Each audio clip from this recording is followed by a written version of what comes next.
Most people hear DCA Martingale and immediately think it's reckless.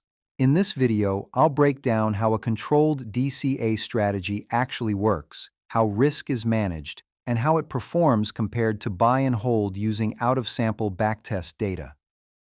What this DCA strategy is. In this context, DCA is not long-term investing. It's a short-term, rule-based trading strategy. The idea is simple. We open a base position. If price moves against us, we add predefined safety orders. These improve the average entry price. When price rebounds to the take-profit level, the position exits automatically. Doing this manually is difficult and inconsistent, which is why this logic is executed using a trading bot to remove emotion and enforce discipline. This video covers the high-level overview. The full research notes, parameter settings, and implementation details are documented on my Patreon. The link is in the description. Key parameters explained. Base order size, the initial position size when a trade opens. Price deviation, initial safety order trigger. How far price must move against the position before the first safety order is placed. Safety order count, the maximum number of safety orders allowed. This is a primary risk control parameter.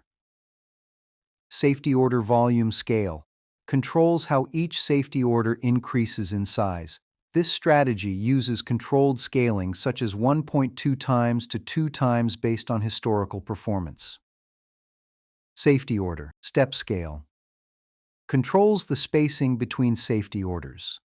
At 1, spacing remains fixed in percentage terms.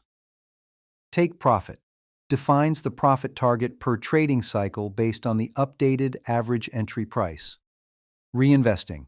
When enabled, profits are reinvested into future trades. Optimization and methodology. To avoid overfitting, parameters are optimized using multiple years of historical data. Testing is done on a separate out-of-sample period. Large market cap trading pairs are used. Each pair is optimized independently. This separation between optimization and testing is critical for realistic evaluation. Let's take a look at the results. We'll start with ETH.